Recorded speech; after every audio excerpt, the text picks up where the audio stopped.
Le grand direct des médias, Jean-Marc Morandini. Et notre invité ce matin, c'est Laurent Ruquier qui est en direct avec nous. Bonjour Laurent. Bonjour. Merci d'être en direct avec nous ce matin sur Europe 1. Vous faites l'objet de plusieurs rumeurs, de nombreuses rumeurs même depuis quelques semaines sur les réseaux sociaux, sur les sites internet et dans les magazines télé. On va essayer de faire le point ce matin et de voir où vous en êtes. Première question directe que tout le monde se pose. Est-ce que vous restez sur France 2 la saison prochaine? Oui. Voilà. Je ne peux pas faire une réponse. Vous avez re-signé pour combien de temps? Je n'ai pas encore re-signé concrètement. Donc pour combien de temps, c'est à discuter. Ce sera peut-être pour 1 ou 2 ans, je ne sais pas encore. Moi-même, je ne sais pas. Mais en tout cas, je serai la saison prochaine sur France 2. En général, vous re-signez pour 2 ans, c'est ça? Ça dépend. Ça dépend des années. Il y a eu des années où on a signé pour 1 an, parfois 2. Vous avez été demandé pas mal, visiblement, cette année, en particulier par TF1. Pas spécialement. Il y a eu beaucoup de rumeurs, comme vous dites, sur le fait que j'ai pu rencontrer les gens de TF1 et d'M6, mais en fait, je les rencontre régulièrement. D'abord parce que j'ai d'autres activités que la télévision. Alors, dès qu'on me voit avec quelqu'un, ça veut dire que je vais aller sur telle ou telle chaîne. Mais vous savez, je suis producteur de Michael Gregorio, qui est en partenariat, par exemple, avec M6. Je produis Vincent De Dienne, qui est sur Canal+, Gaspard Proust, qui peut intéresser aussi TF1. Enfin bref, quand je déjeune avec des gens, c'est pas forcément pour moi que je déjeune avec eux. Mais est-ce que c'est vrai que TF1 vous a demandé d'aller sur leur chaîne pour produire un talk show le vendredi soir ou le samedi soir et pour présenter un talk show? Non, vraiment. Ça n'a jamais été jusque-là? Ah non, vraiment, honnêtement, non.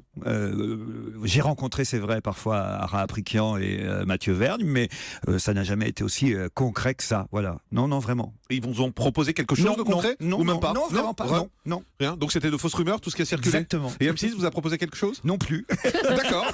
On comprend pourquoi vous restez sur France 2 du coup. Voilà, exactement. Sur France 2, qu'est-ce qu'ils vous ont dit pour vous convaincre de continuer? On sait qu'à une époque, et vous l'aviez dit là, vous-même dans une interview, vous hésitiez un peu à continuer, en particulier dans une année électorale. Là, tout à coup, vous décidez de continuer. Il y a beaucoup de politique et vous faites beaucoup en plus dans On n'est pas couché. Qu'est-ce qui vous pousse à continuer? Je n'hésitais pas à rester sur France 2 parce que je suis bien sur France 2. J'hésitais à continuer On n'est pas couché parce que ça fait 10 saisons que je fais cette émission et ça, j'aime bien les controns. Je l'ai prouvé ici à Europe. et donc, voilà, je me disais, est-ce qu'il faut faire une année de plus? C'est vrai que cette saison a quand même marqué un tournant dans, on va dire, l'importance du contenu de l'émission, avec les invités qu'on reçoit, avec, c'est vrai, cette année où on a reçu le Premier ministre, Manuel Valls, où on a eu même Taubira, où ces dernières semaines, quand même, Bruno Le Maire, Nathalie Kosciusko-Morizet sont venus. Voilà. Il y a une importance, peut-être due à la présence aussi de Léa Salamé et Yann Moix, au trio qui fonctionne bien. Je dirais, la petite nouveauté dans l'émission, c'est que vraiment on est 3 à s'entendre vraiment parfaitement, Léa, Yann et moi. Ce qui n'était pas le cas avant? On s'entendait bien. Moi, je me suis dit, autrement, je choisis pas les gens. C'est moi qui les choisis, donc je m'entends plutôt bien avec les gens avec qui je travaille. D'ailleurs, même si on le sait, je partage pas les idées d'Éric Zemmour, il n'empêche que c'était quelqu'un avec qui il était très agréable de travailler. Je l'ai toujours dit. Donc, je changerai pas d'avis là-dessus. Dans la vie, c'est quelqu'un d'agréable. Et voilà. Mais là, il y a particulièrement, c'est souvent lié. Moi, mon entente avec les 2 autres, elle est liée aussi à l'entente qu'ils ont entre eux. Et donc, Yann et Léa s'entendent parfaitement. Alors c'est vrai que ça aide et que ça donne une ambiance pour animer l'émission bien plus facile et bien meilleure. Alors ça a pesé dans mon choix, encore qu'aujourd'hui je ne sais pas, parce que je sais que ça va être la question suivante, je ne sais pas si Léa Salamé sera encore là la saison prochaine, ça n'est pas décidé. Il y a déjà des noms qui circulent pour remplacer, d'ailleurs j'ai vu hier. Ah bon? Non mais dites-les-moi, ça va me donner des idées. J'ai vu qu'hier parlait de Roselyne Bachelot en disant Roselyne Bachelot pour arriver, ça fait longtemps. C'est un serpent de mer, ça fait déjà 3 saisons. Non, je l'ai engagé aux grosses têtes sur RTL, mais pas pour France 2. Et c'est pas un objectif de la prendre sur France 2 si Léa s'en va? Je pense pas, franchement. Non, sincèrement, je pense pas, parce que je pense, pardon pour Roselyne Bachelot, que j'aime aujourd'hui mieux que je ne l'ai aimé à une époque, puisqu'on fait de la radio ensemble maintenant, mais je pense que je prendrais des intervenants plus jeunes. D'accord. Pardon pour Roselyne Bachelot. Mais non, mais c'est vrai. Je comprends pourquoi vous avez commencé en disant ça au début de la phrase. Non, mais c'est la réalité. Voilà. Franchement, oui. Je pense que tous les médias aujourd'hui ont besoin quand même d'un coup de rajeunissement et que, par exemple, je pense aussi à quelqu'un qui est chez vous et que j'aime beaucoup et qui est notre invité d'ailleurs demain soir, Daniel Cohn-Bendit. Ce serait un intervenant parfait. C'est vrai qu'il y a une rumeur. J'ai vu qu'il circulait Cohn-Bendit, Bachelot. Bon, mais c'est pareil. Trop vieux. Voilà. D'accord. Au moins c'est dit. Manuel Valls, chez vous, certains se sont demandé si c'était de la place d'un Premier ministre. Et oui, mais il venait avant qu'il soit Premier ministre. Je pense que c'est une des raisons. Ça change les choses quand on devient Premier ministre. C'est une des raisons pour lesquelles il est venu Premier ministre, c'est parce qu'il savait comment l'émission fonctionnait avant. Il y venait quand il était ministre de l'Intérieur, avant même d'être ministre de l'Intérieur. Ouais, il est venu à chaque étape de sa vie politique. À chaque fois, il a estimé qu'il avait un temps de parole suffisant, que c'était une émission où on pouvait faire passer des messages. C'est une émission où il y avait un vrai débat politique. Donc, comme il la connaît et qui, contrairement à d'autres politiques qui parlent sans savoir, certains politiques qui commentent l'émission et manifestement ils l'ont jamais vu ou regardé. C'est pas possible. Je pense à Monsieur Darmanin qui un jour a dit oui, j'irai pas dans une émission où on dit pas sucer n'est pas tromper. Enfin, il confond. Ça, il est resté. C'est grave dans la voix d'un politique parce que ça veut dire qu'il me confond avec Thierry Ardisson et que c'était il y a plus de 10 ans. Donc j'entends tellement de conneries sur cette émission. Je pense que les politiques qui sont venus dans cette émission, il n'y en a aucun qui vous dira qu'il a été maltraité et qu'il n'y a pas un espace digne pour parler. Je fais pas chanter les hommes politiques, je leur demande pas de faire des cascades. Il y a 1 heure d'interview politique, c'est la plus grosse audience de l'émission même à ce moment-là, parce que c'est vrai qu'on parle toujours des moyennes qui sont affichées, mais au moment où le politique passe, on est entre 2 et 3 millions. Comme l'émission dure très tard, en fait, la moyenne fait exactement. que c'est plus bas le lendemain matin. On est entre 2 et 3 millions de téléspectateurs au moment où le politique parle pendant 1 heure. Et vous comprenez que Nicolas Sarkozy préfère aller chez Karine Le Marchand dans sa future émission Portrait politique que chez vous? Oui, mais peut-être qu'il changera d'avis. Les politiques changent souvent d'avis, vous savez. Mais vous comprenez qu'aujourd'hui, son choix soit celui-là? Oui, je le comprends. Pourquoi? Parce qu'il est en situation plus difficile que d'autres et que c'est pas une émission facile à faire. Mais je le pensais un peu plus courageux que ça. Voilà, c'est dit. Donc ça va peut-être le motiver justement. François Hollande, chez vous, c'est possible? Ça aussi, non, ça parce fait qu'il n'est pas courageux non plus. Voilà. Bon, écoutez. Il n'est pas venu non plus quand il était candidat. Il n'est pas venu. Il n'est jamais venu. François Hollande. François, il n'est jamais venu, même avant quand il était nulle part d'ailleurs, hein, puisqu'il est sorti de nulle part quand même, François Hollande, il faut le dire. Non, mais il n'est jamais venu, je vois pas pourquoi il viendrait maintenant. François Fillon, il n'est jamais venu, je vois pas pourquoi il viendrait maintenant.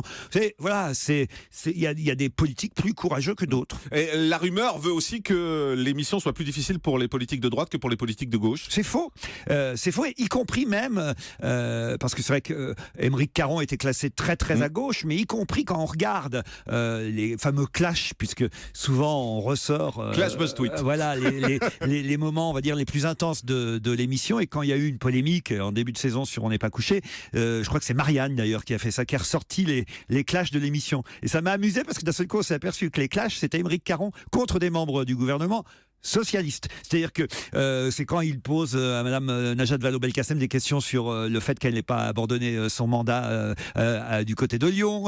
Voilà. Aymeric Caron était de gauche, mais il était aussi intransigeant avec les politiques de gauche qu'avec les politiques de droite. Ça, je vais vous dire, il n'y a que les militants. Alors, il faut se méfier énormément des réseaux sociaux, parce que sur les réseaux sociaux, ce sont les militants qui sont les plus actifs. Les militants, ce ne sont pas les électeurs. Hein. Il faut se méfier de ça. D'ailleurs, on verra sûrement ça à la prochaine primaire des Républicains ou à la primaire de gauche, s'il y en a une. Mais les militants, eux, ils estiment toujours que ils sont plus militants que vous en fait. Ils estiment que vous êtes de gauche parce que vous attaquez à quelqu'un de droite. Et puis d'un autre côté, vous avez les militants de gauche qui pensent l'inverse. Moi, enfin, c'est assez comique. Moi, on me taxe toujours d'être de gauche, ce que je suis plutôt dans mes idées. Vous le revendiquez en plus. On le sait, je l'ai revendiqué. Ouais. Mais je suis pas un militant, moi, contrairement à ceux qui me reprochent de l'être. Je ne suis pas un militant. Et moi, c'est tout à mon honneur d'ailleurs. Je me souviens qu'en début de saison, on m'a dit mais non, c'est l'extrême droite. Il invite que des gens de droite. L'émission est à droite. Alors, on dit tout et son contraire sur l'émission, donc ça prouve qu'elle est plutôt au milieu. Il y a une époque justement où c'était assez clair dans les chroniqueurs, il y avait un chroniqueur de droite, un chroniqueur de gauche. Vous n'avez pas le sentiment que c'est moins clair aujourd'hui? Oui, mais c'est volontaire. Je crois que c'est un peu la situation de la France. Ouais.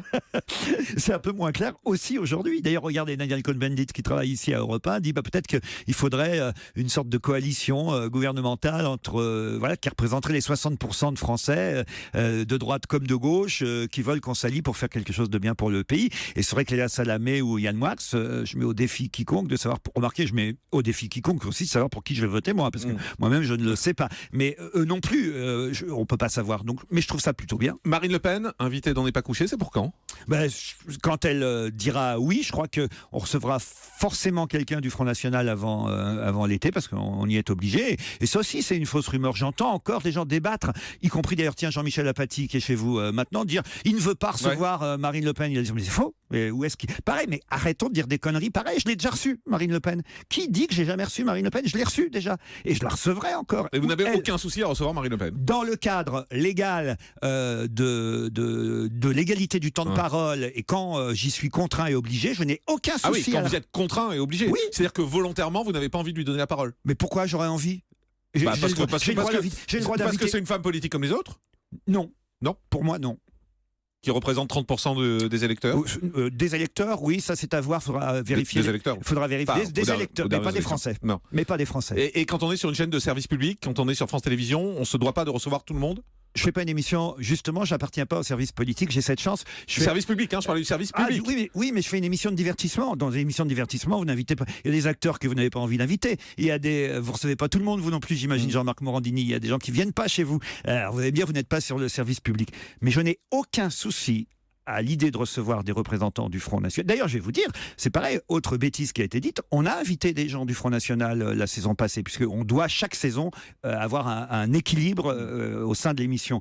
Mais ils ont refusé de venir. Donc ça n'est pas certain que Marine Le Pen viendra, parce que peut-être qu'elle ne voudra pas venir. En tout cas, vous l'invitez... Mais je la crois plus courageuse que d'autres. Je pense aussi. Vous l'invitez quand vous y êtes obligé, mais spontanément, vous n'avez pas envie de lui donner la parole. Mais c'est parce que spontanément, on a le droit d'avoir ses propres choix, ses convictions. Et votre voilà. position. Rapidement, une rediff le dimanche après. Mais en revanche, je ne m'y refuse pas, contrairement à ce qu'on dit. Le dimanche après-midi, une rediff de On n'est pas couché, c'est dans les tuyaux. C'est dans les tuyaux, mais c'est pas moi qui m'en mêle, c'est pas moi qui ai demandé ça. C'est une bonne idée? C'est une idée de... Je n'en sais rien. J'en ai discuté avec Vincent Mellet, je demande à voir. Ça nous fera coucher moins tard en même temps. De toute façon, ce ne sera pas une rediffusion. Non, parce que d'abord, c'est 2 heures, d'après ce que j'ai cru comprendre. Ouais. Donc ce sera un montage. Ce serait plutôt un best-of. Voilà. Et dernière question, j'ai entendu dire que vous aviez une autre émission en préparation pour France 2. Oui, mais ça...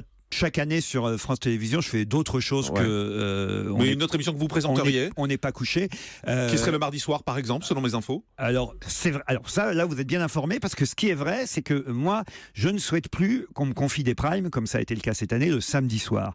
Parce qu'on ne peut pas dire que je sois... Pareil, contrairement à ce qu'on peut entendre à droite et à gauche, que je sois un animateur qui squatte l'antenne de France Télévisions. J'y suis une fois par semaine le samedi soir à partir de 23h. Je dérange pas grand monde. Et de temps en temps, j'ai peut-être fait 4 ou 5 primes dans l'année. Par rapport à Stéphane Bern, par rapport à Nagui, à d'autres animateurs de la chaîne, je suis beaucoup moins présent. Mais le fait qu'on me mette parfois le samedi soir, juste avant ma propre émission, ça fait que d'un seul coup, on a l'impression que je suis là tout le temps. Et émission le mardi soir, vous nous confirmez un projet? En projet. Sur? On ne sait pas encore. Moi je sais, sur le cinéma. Ça serait mardi cinéma a priori que vous reprendriez sur les sorties du lendemain. Vous en savez des choses, c'est un des projets. A tout de suite sur Europe. Jean-Marc Morandini sur Europe 1.